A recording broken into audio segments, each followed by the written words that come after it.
Katie spent her years of service sharing her adoption story through her personal platform, Building Families Through Adoption. Ladies and gentlemen, Katie Schreckengast. Good afternoon, everyone. As she said, my name is Katie Schreckengast. I'm a senior studying broadcast journalism right here at Penn State main campus. But some of you may know me better as Miss Pennsylvania 2017. During my year as Miss Pennsylvania, I traveled the country speaking to thousands of people. I got to play my saxophone in front of audiences I never would have dreamed of performing in front of. And a personal favorite memory of mine, I got to meet Saquon Barkley, and he signed my sash. It was a big hit at every elementary school I went to after this. But I didn't become Miss Pennsylvania because of the sparkly dresses or because of the crowds of people cheering my name. I became Miss Pennsylvania for a much more personal reason. You see, I was adopted from South Korea when I was 6 months old, and my parents raised my brother and I to see our adoption stories as unique and amazing and beautiful. They invited us to ask questions about our adoption stories, and they raised us on books like The Korean Cinderella and Horace, who's a little cheetah adopted by a family of tigers. Now, my high school graduating class was around 200 students, so you could imagine the culture shock I went through when I came here to Penn State University Park with 40,000 strangers. During that first year of school, I started to realize that some of my peers and even some of my professors began to ask me some fairly rude questions about adoption. Some of these questions included, well, is he your real brother? Or how did you feel when your real parents abandoned you? These questions hurt. I wasn't sure why I was being asked these questions. So I did what any good journalism major would do, and I started to write. I ended up writing 2 blog posts for theodyssey.com directly talking about my experience as an Asian American adoptee, and I received responses from people across the country. At this point in time, I had a light bulb moment because I knew about the Miss America organization, and I knew it gave young women shiny microphones to wear on the tops of their heads to reach audiences they never would have been able to reach before. So, in January of my junior year of college, I competed for my very first Miss title. Ended up 6 months later winning the title of Miss Pennsylvania in Pittsburgh, much to my surprise. And just 3 months after that, I was competing live on ABC in the top 10 at the Miss America pageant as Chris Harrison was calling my name, and I didn't even have to date a guy with 30 other women for him to do it. All of these experiences were exhilarating, and they were so fast-paced. But the next story I'm going to share with you is one of the moments that made time stand still. Most people don't know the full Miss America experience is around 9 days long, and this photo was taken about 3 days into that experience at the Miss America arrival ceremony.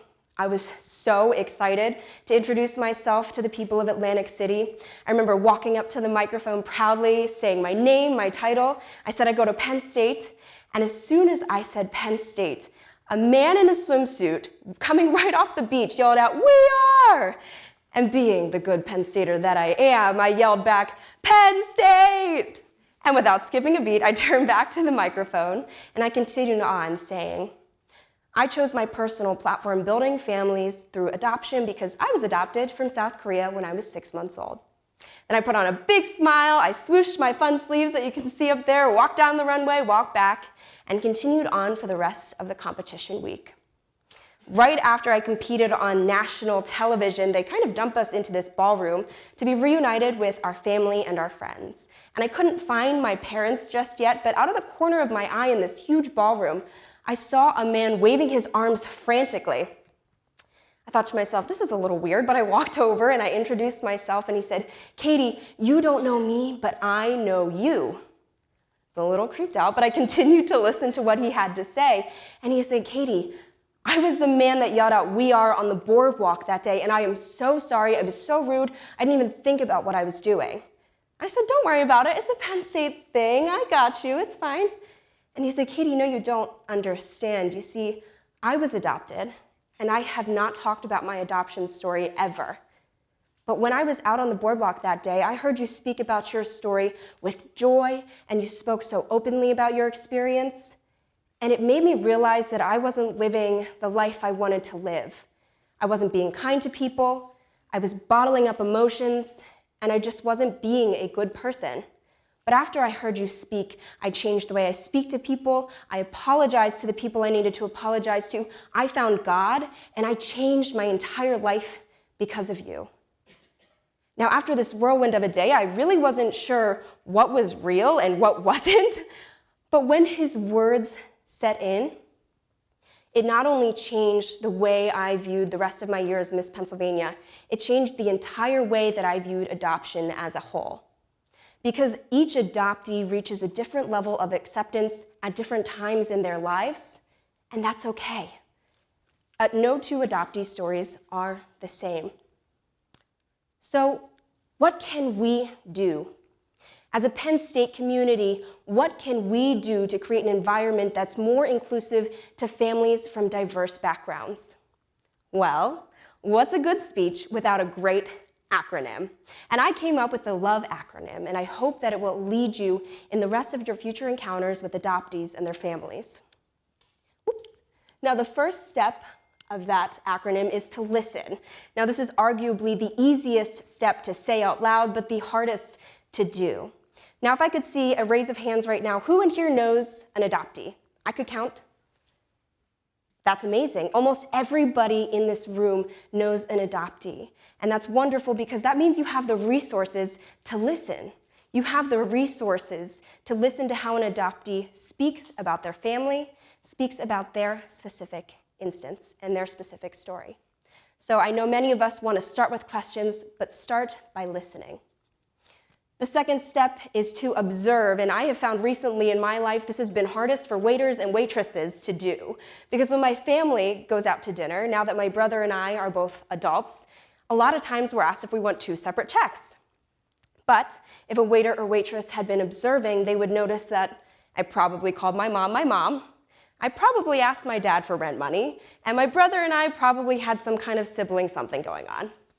So that next step is to observe. Now that you've listened, now that you've observed, you've laid out the foundational groundwork to get to our next step, which is to verify. Now this is the fun part because this is where you get to ask the questions you've wanted to have answered.